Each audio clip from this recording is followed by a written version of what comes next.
Pozdrav i dobrodošli u moj novi video. U današnjem videoklipu ponovo testiram svoje znanje. Da, na red je došao treći deo pitanja za električare. Inače, ovaj video kao i svi prošli klipovi, dakle prvi i drugi deo i sad ovaj treći, uzeti su sa kanala Električar 1, dakle imate ovdje sliku, obavezno posjetite taj kanal, ukoliko kojim slučajem niste čuli za taj kanal do sad.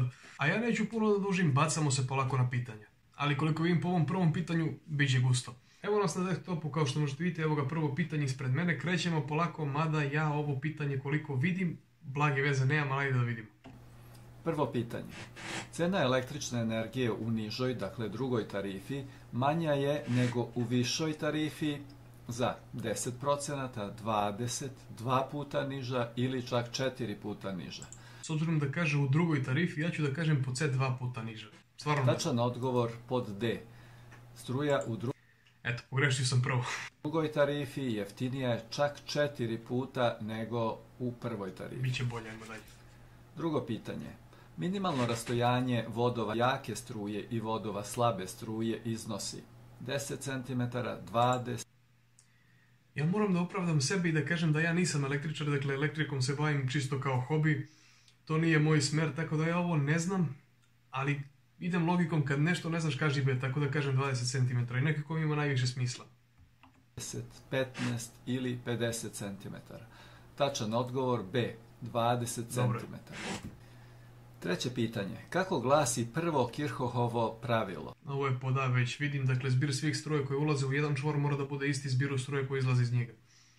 Pod A. Zbir svih struja koje ulaze u jedan čvor jednak je zbiru svih struja koje iz tog čvora izlaze. Ili zbir svih napona u jednom električnom kolu jednak je 0. Dakle, tačan odgovor pod A. Četvrto pitanje. Strujni merni transformator vezuje se u električno kolo. Dakle, redno, paralelno ili kombinovano. Tačan odgovor pod A. Redno. Peto pitanje. Na kojoj dubini se polažu kablovi u kablovskom rovu? Dakle, kad ne znaš kaži B. u zemlji. 80 cm. Na dubini od 60 cm, 80 ili 120. Tačan odgovor pod B. Na dubini od 80 cm. Dobro, i ovo sam pogodio. Dobro, ovo znam, ovo je jednopolni prekidač. Simbol ispod predstavlja jednopolni prekidač, serijski prekidač, naizmenični prekidač.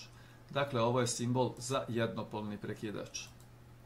Imamo sljedeći simbol, ali se radi o serijskom prekidaču, jednopolnom prekidaču, naizmeničnom ili unakrsnom.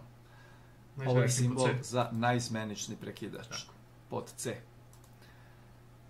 Naredni simbol predstavlja jednopolni, naizmenični, serijski ili unakrsni.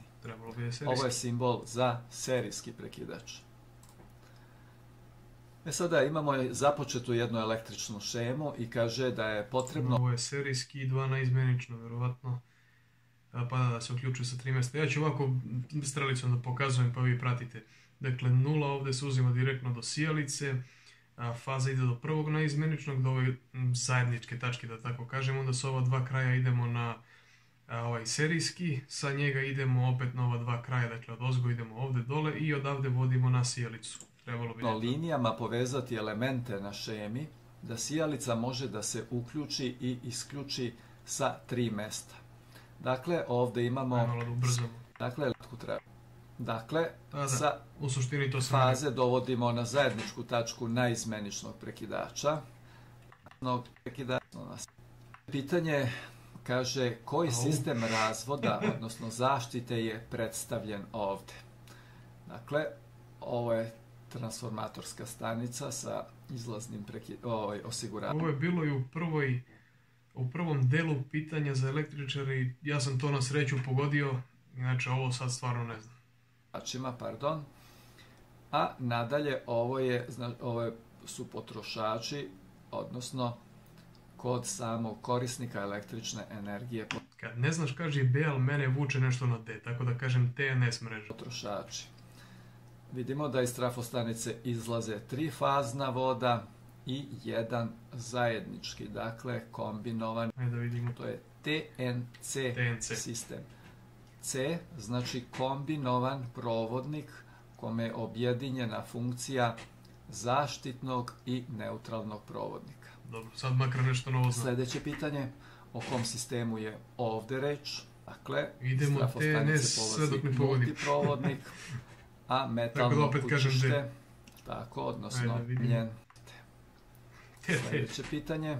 Sad mora da bude TNS. Pogledajte ovdje. Dakle, je onda TNCS sistem.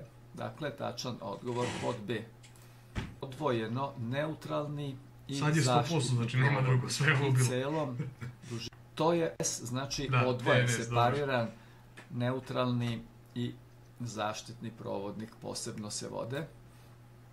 I 14. pitanje. I ovdje je sve bilo, znači, IT i te mreže, kako god. Nije uzemljen troško da se obeležava IT. Idemo na sljedeće pitanje. Ako u kolu na slici provodnik je površine poprečnog preseka 1,5 mm, dakle, evo provodnik površine 1,5 mm, kvadratni naravno, zamenimo provodnicima površine poprečnog preseka 16 mm, dakle, kasnije umjesto ovih provodnika stavimo provodnike 16 mm, ništa drugo u kolu ne menjamo. Pa u suštini sve ostaje isto, dakle po C. Da vidimo šta će se desiti sa strujom u tom kolu posle zamene provodnika. Napre, dakle posle zamene ista, ili će se struja smanjiti oko 10 puta. Da vidimo, tačan odgovor pod C. Struja ostaje ista. Dakle, zamena provodnika, postavljenje veće poprečnog preseka neće da smanji i nas. Evo još malo motivacije, podsjetiti. To bi bilo to. Tako da eto, završio sam i ovaj treći deo, da kažem neke moje utiske posle ova 3 dela. Dakle, u prvom delu je bilo 20 pitanja, u drugom je bilo 16 i sada je bilo 15 pitanja u trećem delu. Što znači da ako sam dobro sad preračunao, to je 51 pitanje. Ja sam u drugom delu pogrešio na 1 pitanje i sada sam pogrešio na 4 pitanja, što je mislim normalno, treći deo bi trebalo da bude najteži. Tako da ukupno nisam odgovorio na 5 pitanja. Što znači da sam za ova 3 testa dao 46 tačnih odgovora. Što se mene tiče, ja sam prezadovoljan. Ne znam sad koliko je to, ali sam siguran da je preko 90%. Tako da eto, ja se nadam da sam prošao test. Vi ukoliko ste uživali u ovom klipu, obavezno stavite ono crveno dugme subscribe ispod videa. Posjetite obavezno kanal Električar 1, imate dole link u opisu klipa. Pozovite vaše prijatelje da se pretplate na kanal, a mi se vidimo u sljedećem videu. Pozdrav!